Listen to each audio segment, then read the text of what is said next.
Anne serra le sac plastique contre sa poitrine. Dedans, les derniers produits de beauté qu'elle s'est offerts. Un rouge à lèvres bon marché et un mascara en promotion. À 34 ans, ces petits plaisirs sont devenus des luxes rares depuis qu'elle nettoie les bureaux la nuit pour survivre. « Regarde-la, cette mendiante !» La voix stridente de sa belle-mère la frappe comme une gifle. Anne se fige devant la vitrine scintillante de l'Hôtel Royal, le plus prestigieux établissement de la ville. Marc, son mari, se tient à côté de sa mère, les yeux fuyants. « Maman, s'il te plaît » murmure-t-il sans conviction. « Non, il faut qu'elle comprenne enfin qui elle est vraiment. » La femme élégante pointe un doigt accusateur vers Anne, sa voix portant dans la rue bondée. Les passants ralentissent, curieux du spectacle qui se déroule. 8 ans que mon fils gaspille sa vie avec toi. 8 ans à te nourrir pendant que tu joues à la femme au foyer. Anne sent ses joues brûler. Chaque mot est un coup de poignard, mais elle reste immobile, habituée aux humiliations. Dans sa tête, la petite voix familière chuchote. Elle a raison. Tu ne vaux rien. Tu n'as jamais rien réussi. Marc s'approche brusquement et lui arrache le sac des mains. Qu'est-ce que tu fais encore avec ça? On n'a pas d'argent à gaspiller. Les produits de beauté s'éparpillent sur le trottoir. Le rouge à lèvres roule et s'arrête près d'une bouche d'égout. Anne le regarde disparaître comme un symbole de sa dignité qui s'évapore. Tu vois cet hôtel? La belle-mère désigne la façade dorée derrière eux. Peut-être qu'ils te laisseront entrer comme une mendiante. Tu te comportes déjà comme ça. Son rire métallique résonne dans l'air. D'autres personnes s'arrêtent maintenant, formant un petit attroupement. Anne entend leur chuchotement, sans leur regard de pitié ou de mépris. Quelque chose se brise en elle. Pas de colère, pas de révolte. Juste une cassure nette, comme un élastique qui lâche après avoir été tendu trop longtemps. Mais au lieu de s'effondrer, Anne fait quelque chose d'inattendu. Elle sourit. « Vous avez raison », dit-elle d'une voix étrangement calme. « Peut-être qu'ils me laisseront entrer. » Sans attendre de réponse, elle se dirige vers l'entrée majestueuse de l'hôtel. Ses pas résonnent sur le marbre tandis qu'elle pousse les lourdes portes dorées. Derrière elle, elle entend Marc appeler « Anne, qu'est-ce que tu fais ?» Mais pour la première fois depuis des années, elle n'écoute plus. Pour la première fois, la petite voix destructrice dans sa tête s'est tue. Dans le hall somptueux, sous les lustres de cristal, Anne découvre un silence qu'elle n'avait jamais connu. Un silence qui n'est pas rempli de reproches, de critiques ou de jugements. Juste le silence de la possibilité. Elle ne sait pas encore ce qui l'attend, mais quelque chose lui dit que sa vie vient de basculer à jamais. Anne reste immobile dans le hall somptueux, ses yeux rougis fixant le sol de marbre. Les larmes coulent, sans bruit, libérant 8 années de douleur accumulées. Autour d'elle, la vie de l'hôtel continue. Clients élégants traversant l'espace. Employés discrets vaquant à leurs tâches. Elle s'attend à ce qu'on la chasse, qu'on lui demande de partir, mais personne ne la remarque vraiment. Dans ses vêtements simples et sa détresse silencieuse, elle devient invisible, un fantôme au milieu du luxe. Lentement, Anne lève la tête et observe vraiment l'endroit pour la première fois. Le hall est magnifique, mais quelque chose attire son attention. Les fleurs dans le grand vase près de l'accueil commencent à faner.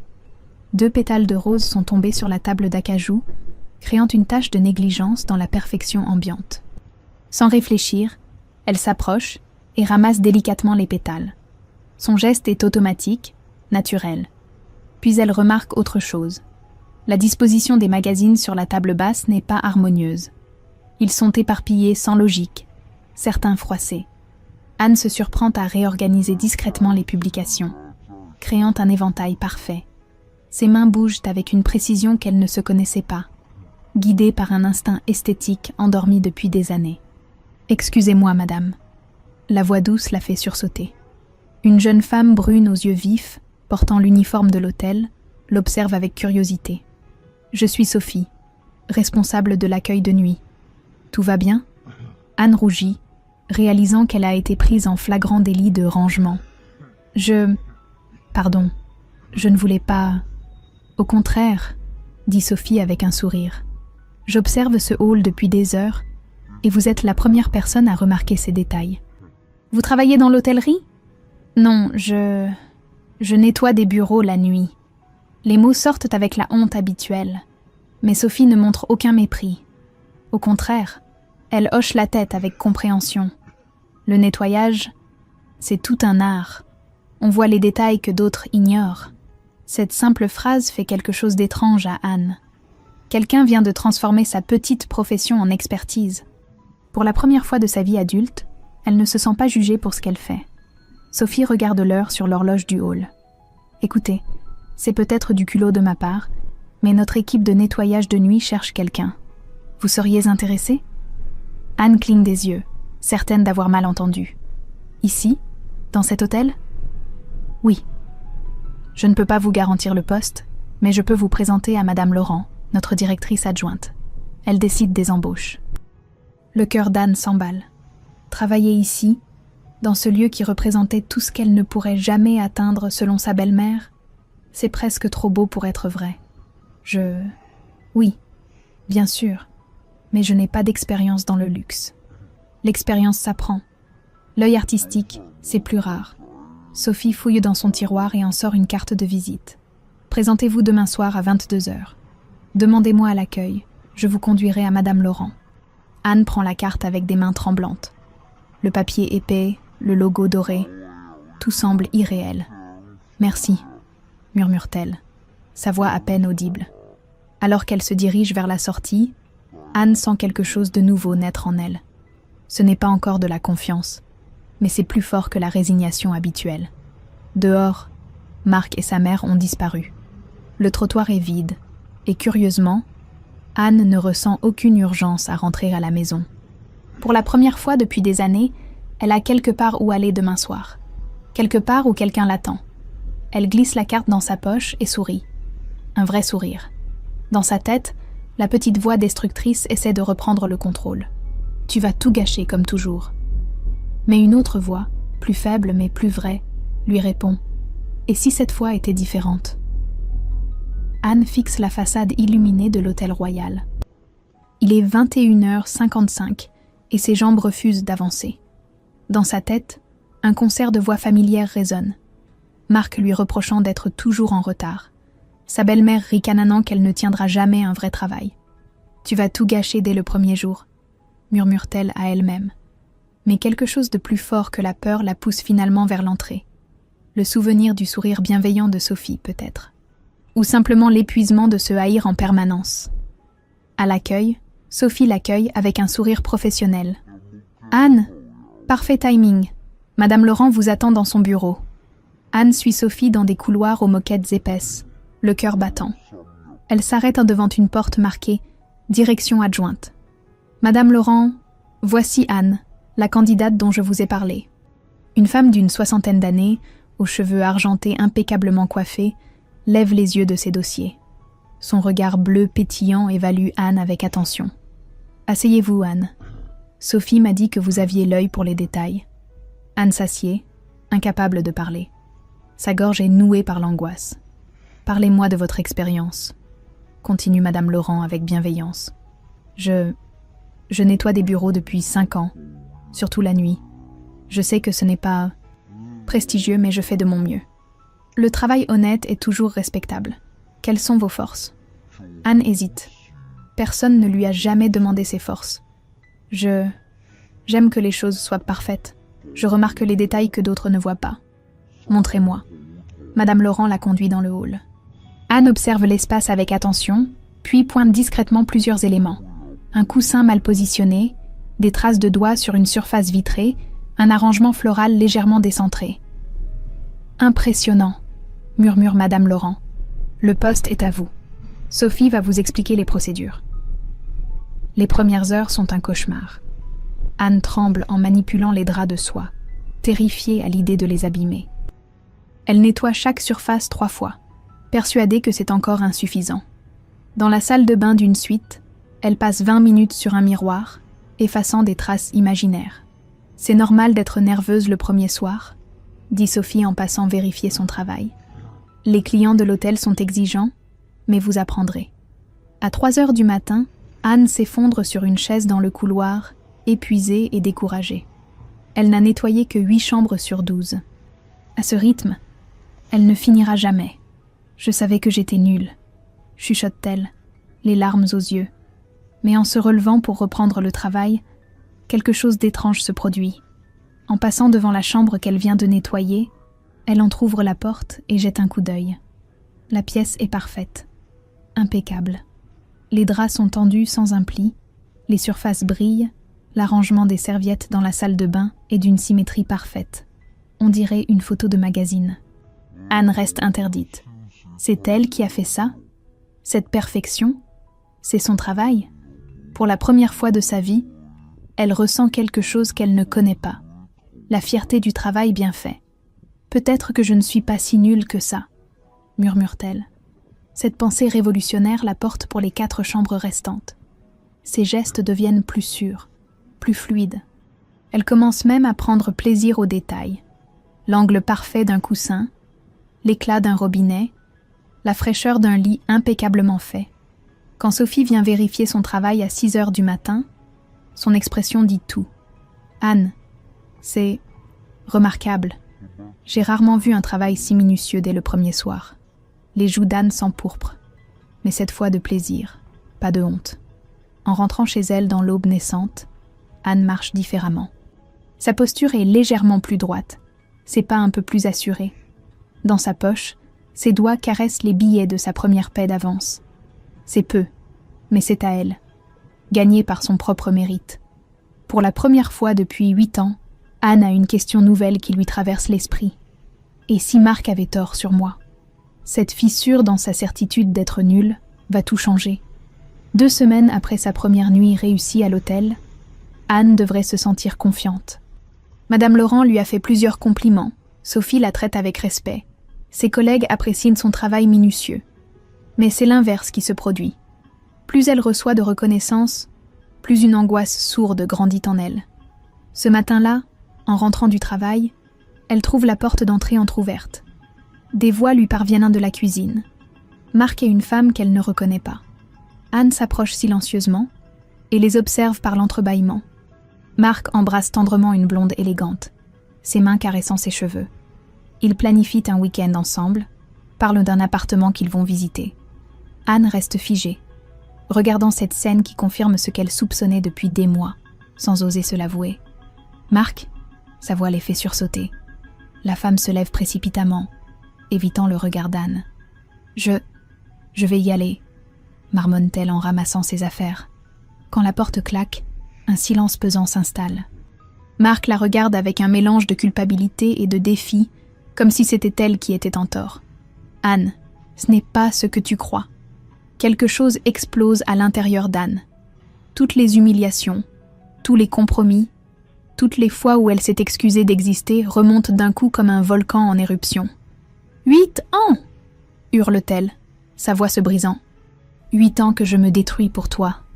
8 ans que j'accepte tes critiques, ta mère, tes mensonges. Marc recule, choqué par cette violence qu'il ne lui connaît pas. Anne, calme-toi. Tu es hystérique. Hystérique?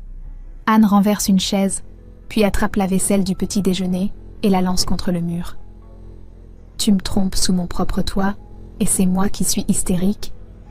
Elle sort en claquant la porte si fort que le verre tremble, laissant Marc pantois. Dans la rue, les passants la regardent bizarrement. Une femme en larmes qui marche en zigzag, parlant toute seule. Elle entre dans le premier bar qu'elle trouve et commande un verre de vodka. Puis un autre, puis un autre. L'alcool brûle sa gorge, mais engourdit la douleur. Pour la première fois depuis des années, Anne ne ressent plus rien. Plus de honte, plus de peur, plus de cette voix intérieure qui la critique sans arrêt. Ce soir-là, elle arrive à l'hôtel ivre. Ses gestes sont maladroits, sa coordination défaillante. Elle renverse un seau d'eau dans le couloir, oublie de nettoyer 3 chambres, laisse des traces partout où elle passe. Sophie la trouve titubant dans un couloir à 2 heures du matin. « Anne, qu'est-ce qui vous arrive ?»« Rien, » marmonne Anne, la langue pâteuse. « Tout va très bien dans le meilleur des mondes. Mon mari me trompe, mais tout va bien. Les jours suivants sont un cauchemar. » Anne boit avant le travail, pendant les pauses, après le service. Elle arrive en retard, fait des erreurs grossières, Évite ses collègues. La colère s'est transformée en autodestruction méthodique. Je savais que ça ne durerait pas, se répète-t-elle. Je savais que j'étais nulle. Un soir, dans le bureau de Madame Laurent pour déposer un rapport, Anne fixe le tiroir-caisse entrouvert. 50 € traînent là, négligemment posés. 50 € qui lui permettraient d'acheter une bouteille, d'oublier encore une nuit. Sa main tremble quand elle s'approche. C'est mal, elle le sait. Mais la douleur est plus forte que la morale. Elle glisse les billets dans sa poche avec l'impression de franchir une ligne rouge. Anne, la voix de Madame Laurent la fait sursauter. Son cœur s'emballe tandis qu'elle se retourne, l'argent volé brûlant dans sa poche comme un fer rouge. « Que faites-vous dans mon bureau ?» J'apportais le rapport de nettoyage. Madame Laurent s'approche de son bureau, remarque immédiatement le tiroir ouvert et l'argent manquant. Son regard se durcit, déçu et sévère. « Videz vos poches, Anne. » Les billets tombent sur le sol comme une condamnation. Anne ne peut même pas nier, trop épuisée pour mentir. Vous buvez depuis 1 semaine, vous sabotez votre travail, et maintenant vous volez, énumère Madame Laurent d'une voix froide. Donnez-moi une seule raison de ne pas appeler la police. Anne s'effondre sur une chaise, toutes ses défenses tombées. N'appelez pas la police, sanglote-t-elle. Je rembourserai tout. Je sais que je suis nulle, que je ne mérite rien. Marc avait raison depuis le début. Madame Laurent la regarde longuement, son expression passant lentement de la colère à quelque chose qui ressemble à de la compassion professionnelle. « Anne, regardez-moi. » Anne lève ses yeux rougis, remplis de honte et de désespoir. « Vous n'êtes pas nulle. Vous êtes en train de vous détruire, mais vous n'êtes pas nulle. Que s'est-il passé ?» Et pour la première fois depuis des années, Anne raconte tout. Marc, sa maîtresse, les humiliations, la découverte, l'explosion de rage suivie de l'effondrement. Les mots sortent dans un flot chaotique de douleur et de colère. « Je vous donne une dernière chance », dit finalement Madame Laurent, après un long silence. « Mais à des conditions strictes. Plus d'alcool, plus de retard, plus d'erreurs. Et vous remboursez jusqu'au dernier centime. » Anne hoche la tête vigoureusement, s'accrochant à cette bouée de sauvetage inespérée. En sortant de l'hôtel cette nuit-là, Anne réalise qu'elle vient de toucher le fond absolu. Voleuse, alcoolique, femme trompée et humiliée. Il n'y a plus nulle part où tomber. Mais parfois, c'est quand on touche le fond qu'on peut enfin rebondir. Anne se réveille avec la gueule de bois et le goût amer de la honte. Les événements de la nuit précédente lui reviennent par fragments douloureux. L'argent volé, les larmes devant Madame Laurent, la dernière chance accordée comme une grâce qu'elle ne mérite pas. Elle compte ses économies cachées dans une boîte à chaussures. 120 € en tout, ses maigres réserves pour les urgences. Il faut qu'elle rembourse les 50 € volés, mais ça signifie sacrifier ses dernières sécurités financières. « Tu vaux même pas 50 €, murmure-t-elle à son reflet ravagé dans le miroir de la salle de bain. À midi, Marc l'appelle, sa voix pleine de reproches et d'agacement. « Ma mère veut te voir. Elle dit que les voisins t'ont vu sortir du bar hier en titubant. Tu nous fais honte, Anne, encore plus que d'habitude. » Ces mots la frappent comme des coups de poing. Faire honte. Comme si elle n'était déjà pas assez humiliée. « Marc, nous devons parler de cette femme que j'ai vue. Il n'y a rien à dire. Tu bois, tu deviens paranoïaque. Ma mère avait raison depuis le début. Tu es en train de craquer. » Il raccroche, la laissant avec ses doutes et sa douleur. Anne regarde la bouteille de vin entamée sur la table de la cuisine. Il serait si facile de la finir, d'oublier encore une fois cette réalité insupportable. Mais l'image de Madame Laurent lui revient. Cette femme qui aurait pu la détruire et qui a choisi de lui donner une chance. Cette chance qu'Anne a l'impression de ne pas mériter mais qu'elle ne peut pas gaspiller. À 18 h, elle se présente à l'hôtel avec l'enveloppe contenant les 50 €. Ses mains tremblent quand elle frappe à la porte du bureau de Madame Laurent, comme une condamnée face à son juge. « Entrez, Anne. » Anne pose l'enveloppe sur le bureau sans un mot. Madame Laurent la regarde attentivement, notant ses cernes, ses mains qui tremblent légèrement. « Comment vous sentez-vous ?»« Comme la pire des femmes. » Avoue Anne. « Comme quelqu'un qui ne mérite pas de seconde chance. Mais je ne veux pas vous décevoir encore. Et pourtant, vous êtes venu rembourser. Parce que vous avez été la seule personne en 8 ans à me traiter avec respect. Je ne voulais pas trahir ça. Madame Laurent se lève et vient s'asseoir à côté d'Anne, son geste maternel et bienveillant. Savez-vous pourquoi je vous ai donné cette chance ? Anne secoue la tête, incapable de comprendre cette indulgence. Parce que j'ai vu votre travail les premières semaines. Une personne qui nettoie avec autant de soin et de fierté n'est pas fondamentalement mauvaise. Elle est juste brisée. Ces mots touchent Nahane au cœur. Depuis si longtemps, personne ne voit rien de bon en elle. Mais Anne, vous devez faire un choix.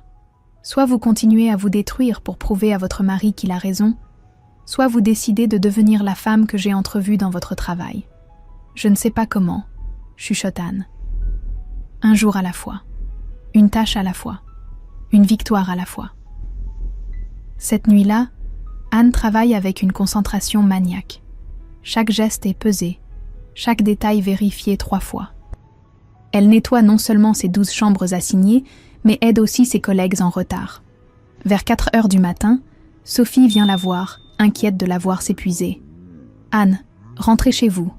Vous travaillez depuis 6 heures sans pause. J'ai besoin de rattraper les erreurs de la semaine passée. J'ai besoin de prouver que je peux encore être fiable.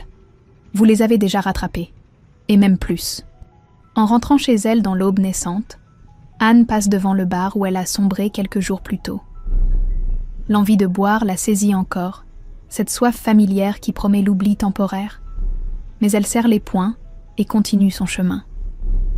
À la maison, Marc dort profondément, inconscient du combat que sa femme mène pour se reconstruire.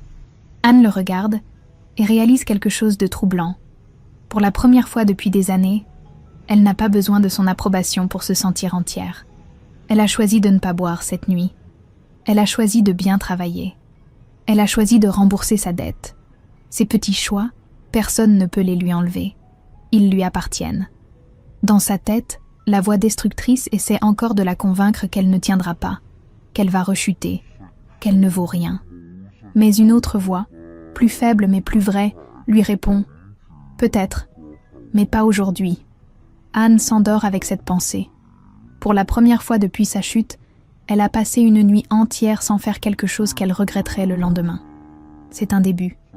Un tout petit début, mais c'est à elle. 2 mois ont passé depuis le vol, et la dernière chance accordée par Madame Laurent. Anne a tenu sa promesse avec une détermination farouche. Plus d'alcool, jamais de retard, travail irréprochable. Mais elle reste consciente d'être encore en période d'observation, sachant que le moindre faux pas la ferait renvoyer définitivement. Ce soir-là, elle nettoie le salon principal plus tard que d'habitude. L'hôtel est calme, presque désert. Elle a développé une routine minutieuse qui l'aide à ne pas penser. Épousseter chaque surface, réorganiser chaque magazine, vérifier chaque détail 3 fois. Le travail est devenu sa méditation, sa façon de tenir à distance les démons du passé récent. Des voix lui parviennent du salon adjacent. Anne reconnaît immédiatement le timbre strident qui a hanté ses cauchemars pendant des années, sa belle-mère. Son premier réflexe est de partir, d'éviter toute confrontation qui pourrait compromettre sa fragile reconstruction. Mais quelque chose dans le ton désespéré de la voix l'arrête net. « Monsieur Rousseau, vous devez comprendre ma situation.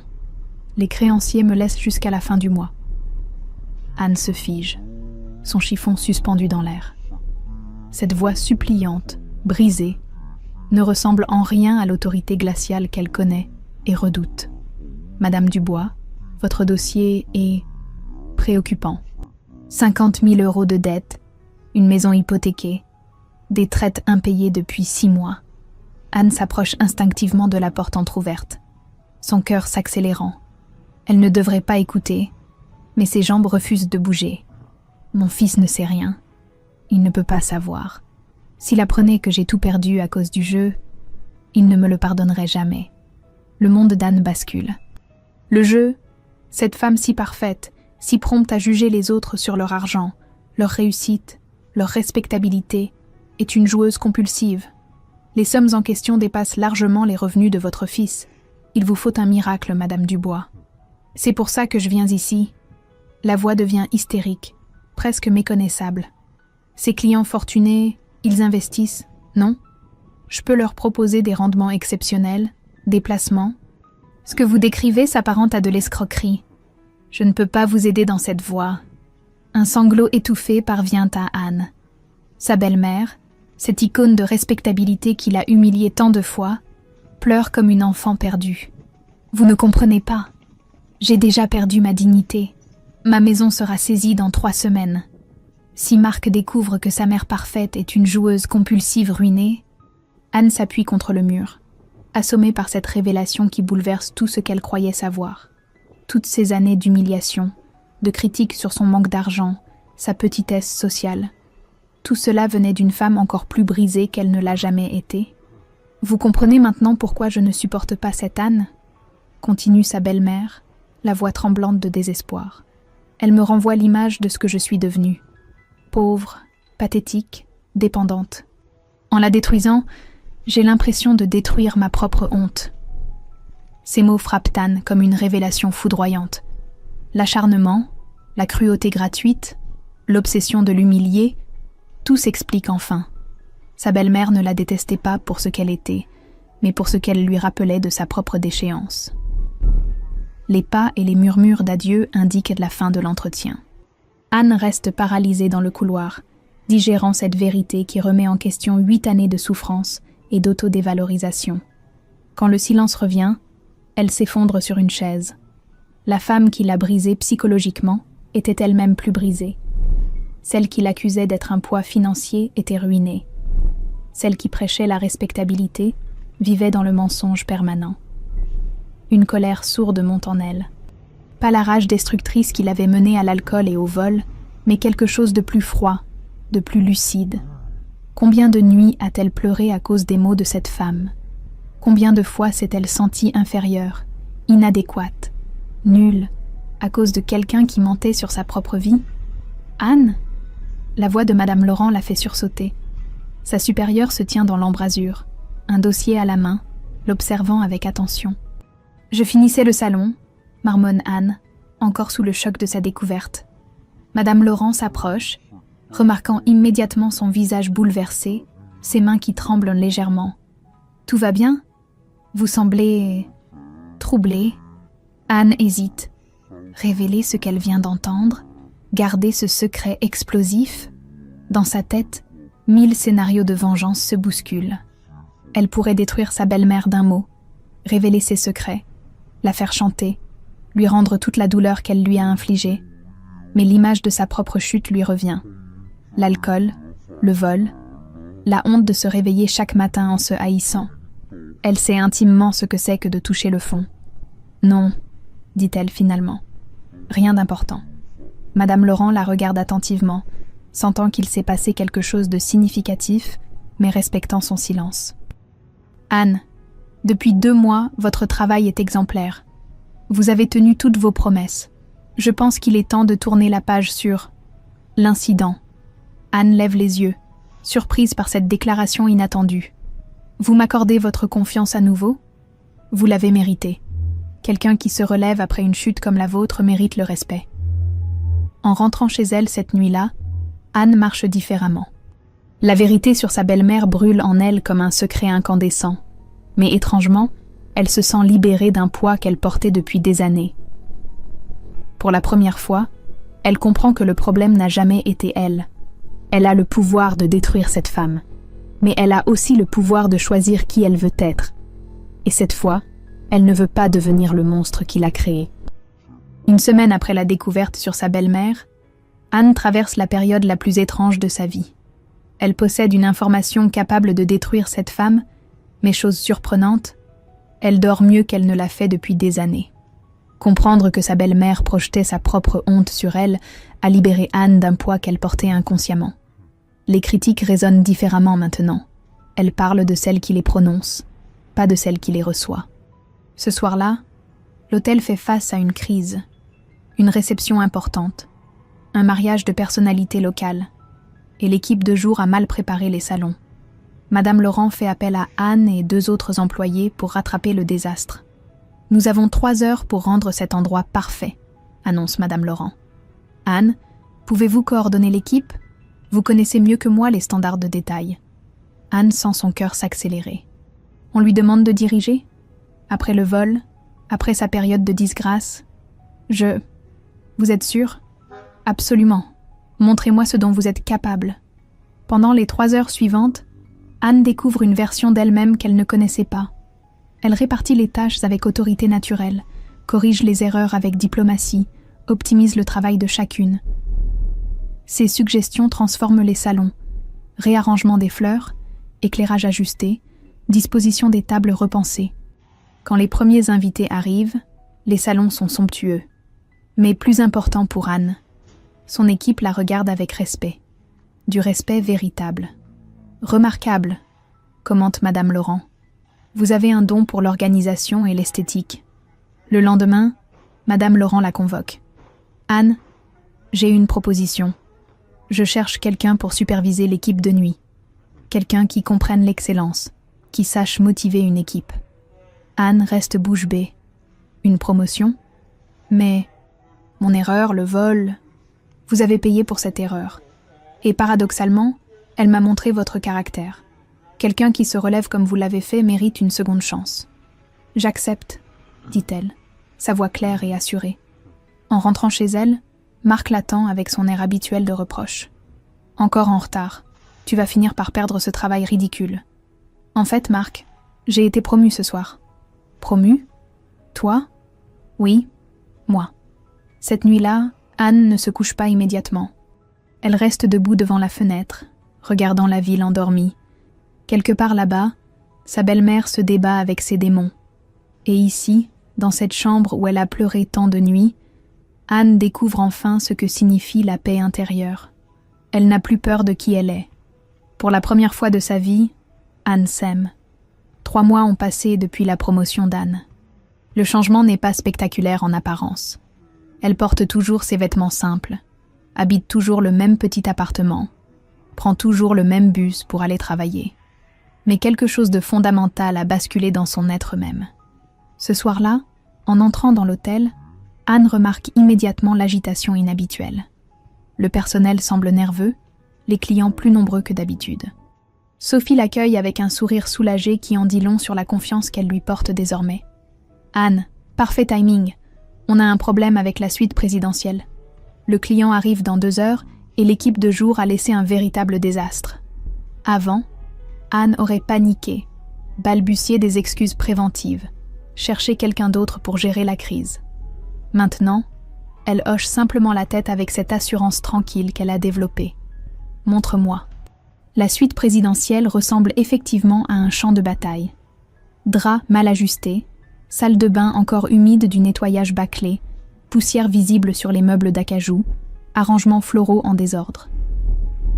Anne évalue la situation avec l'œil expert qu'elle a développé, calculant mentalement les priorités. « Combien de temps exactement ?» demande-t-elle à Sophie.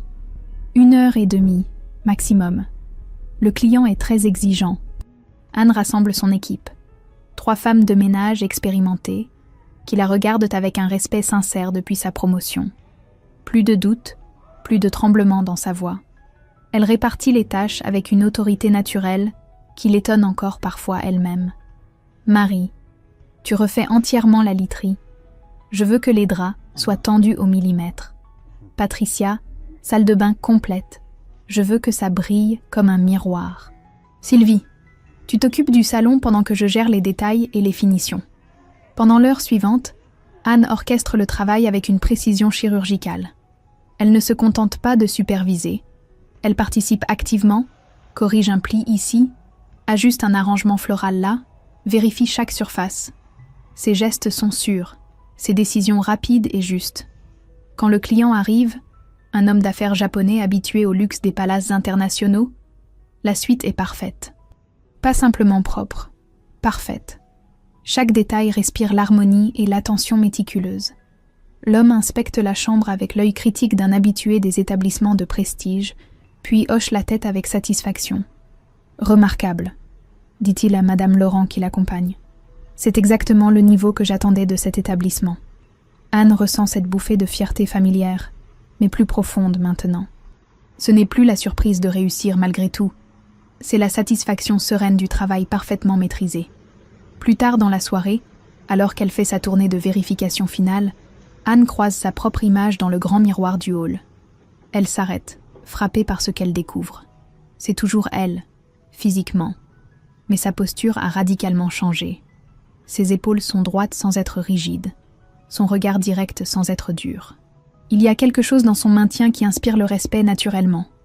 Pas de l'arrogance, de l'assurance authentique, gagnée à force de compétence et de persévérance. Le lendemain matin, en rentrant chez elle, Anne trouve Marc dans la cuisine, inhabituellement agité. Il fait les 100 pas, son téléphone à la main, l'air préoccupé et contrarié. « Ma mère veut te voir », dit-il sans préambule, évitant son regard. Elle insiste pour qu'on passe la voir ce soir. Elle dit que tu changes, que tu deviens différente. Elle s'inquiète pour notre couple. Anne sent son estomac se serrer légèrement. Depuis 3 mois, elle a soigneusement évité toute confrontation avec sa belle-mère, se contentant de décliner poliment les invitations familiales. Mais elle savait que ce moment arriverait fatalement. « Pourquoi maintenant ?» demande-t-elle calmement. Elle dit que tu n'es plus la même, que tu la regardes bizarrement quand on se croise. Elle pense que tu lui en veux pour quelque chose. Anne observe Marc attentivement. Dans ses yeux, elle lit une anxiété qu'elle n'avait jamais remarquée auparavant. Il a peur. Peur de perdre le contrôle. Peur que sa femme soumise disparaisse définitivement. Peur de devoir affronter une Anne qui ne baisse plus les yeux.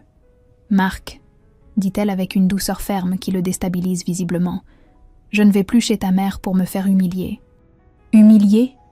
Qu'est-ce que tu racontes ? Ma mère t'a toujours... Ta mère m'a toujours traité comme une moins que rien. Et toi, tu l'as laissé faire, pendant 8 ans. » Les mots sortent sans colère, juste avec la clarté implacable de la vérité. Marc recule comme si elle l'avait physiquement giflé. « Anne, qu'est-ce qui t'arrive ? Tu n'étais pas comme ça avant. »« Non, » acquiesce-t-elle avec un sourire serein. « Avant, j'avais peur. Maintenant, je n'ai plus peur. » Cette nuit-là, Anne ne peut pas dormir. Allongée à côté de Marc qui ronfle légèrement, elle réfléchit au chemin parcouru. Il y a 6 mois, elle était une femme brisée qui nettoyait des bureaux en rêvant d'invisibilité. Aujourd'hui, elle supervise une équipe dans un hôtel de luxe et inspire le respect de tous ses collègues. Mais le plus important, c'est qu'elle n'a plus peur de sa propre ombre. Son téléphone vibre doucement. Un message de Madame Laurent. « Bravo pour ce soir. Le client japonais a demandé spécifiquement que vous supervisiez tous ses séjours futurs. » Anne sourit dans l'obscurité. Quelqu'un, quelque part, apprécie son travail au point de la demander personnellement. Cette reconnaissance, elle l'a gagnée par son mérite, sa compétence, sa détermination. Dehors, la ville s'éveille lentement dans l'aube naissante. Anne sait que dans quelques heures, elle devra probablement affronter sa belle-mère. Mais pour la première fois de sa vie, cette perspective ne la terrifie absolument pas. Elle n'est plus la même femme qui tremblait devant cette femme il y a 6 mois. Elle ne sera plus jamais cette femme-là. 2 semaines plus tard, Marc et sa belle-mère apparaissent dans le hall de l'hôtel royal. Anne les voit arriver depuis l'accueil où elle consulte Sophie sur les réservations de la semaine. Son cœur ne s'emballe plus. Une paix profonde l'habite. Il s'attendait manifestement à trouver l'ancienne Anne, celle qui se cachait, qui tremblait, qui fuyait leur regard. Au lieu de cela, ils découvrent une femme en tailleur sobre, mais élégant, qui s'avance vers eux avec une assurance tranquille. « Bonsoir », dit Anne avec une courtoisie professionnelle parfaite. Sa belle-mère la dévisage, cherchant des failles, des signes de faiblesse. Mais Anne la regarde droit dans les yeux, sans haine, sans peur, juste avec la sérénité de quelqu'un qui connaît sa propre valeur. « Anne », commence Marc, déstabilisé. « Nous devons parler. Ma mère pense que... »« Qu'est-ce que tu fais ici ?» l'interrompt sa belle-mère, sa voix moins assurée qu'autrefois. « Je travaille. Je supervise l'équipe de nuit de cet établissement. » Le mot « supervise » tombe comme une bombe. Anne voit sa belle-mère pâlir légèrement. Cette femme qui l'humiliait en la traitant de mendiante découvre qu'elle dirige une équipe dans l'hôtel le plus prestigieux de la ville. « Supervise ?» Marc répète, incrédule. « Toi ?»« Oui, moi. » Anne pourrait révéler le secret de sa belle-mère, la détruire d'un mot. Elle pourrait savourer sa vengeance, retourner 8 années d'humiliation. Mais elle choisit autre chose. La grandeur. « J'ai construit ma vie ici, » dit-elle calmement. « J'ai trouvé ma place, mon équipe, ma fierté. Je ne reviendrai pas en arrière. Anne, écoute. Marc tente une approche suppliante. Je sais que j'ai fait des erreurs. On peut recommencer, tous les deux. Marc, l'interrompt Anne avec une douceur ferme. J'ai rencontré quelqu'un qui me voit comme je suis vraiment. Quelqu'un qui m'encourage au lieu de me diminuer. Ces mots frappent Marc comme une gifle. Sa belle-mère chancelle légèrement. Tu as quelqu'un d'autre. J'ai surtout moi-même. Pour la première fois de ma vie. Anne regarde sa belle-mère une dernière fois. Cette femme brisée qui projetait sa honte sur elle, qui détruisait les autres pour masquer sa propre destruction. Elle ressent presque de la pitié. « Madame, dit-elle avec une politesse glaciale, je vous souhaite de trouver la paix avec vos propres démons. » L'allusion subtile fait tressaillir sa belle-mère. Elle sait qu'Anne sait, mais elle comprend aussi qu'Anne ne parlera pas. Marc et sa mère repartent dans un silence lourd, diminué par cette confrontation où ils espéraient reprendre le contrôle. Anne les regarde s'éloigner depuis la grande baie vitrée. Ils paraissent soudain si petits, si fragiles. Elle n'éprouve ni triomphe, ni amertume. Juste une immense liberté. Sophie s'approche avec un sourire complice. « Tout va bien ? » ?»« Parfaitement bien. » Cette nuit-là, Anne supervise son équipe avec la même excellence habituelle. Mais en rentrant chez elle à l'aube, elle ne prend pas le chemin de l'ancien appartement. Elle se dirige vers le petit studio qu'elle loue depuis une semaine, près de l'hôtel. Sur sa table de nuit, une photo la fait sourire. Elle et David, le chef sommelier de l'hôtel, lors du dîner de personnel du mois dernier. Un homme qui la regarde avec admiration, qui valorise son intelligence, qui la fait rire. Mais même sans David, Anne serait heureuse. Car elle a découvert le plus beau des cadeaux, s'aimer soi-même. Dehors, le soleil se lève sur une nouvelle vie. Anne Dubois n'existe plus. À sa place, il y a une femme libre, forte, et enfin en paix avec elle-même. La métamorphose est complète.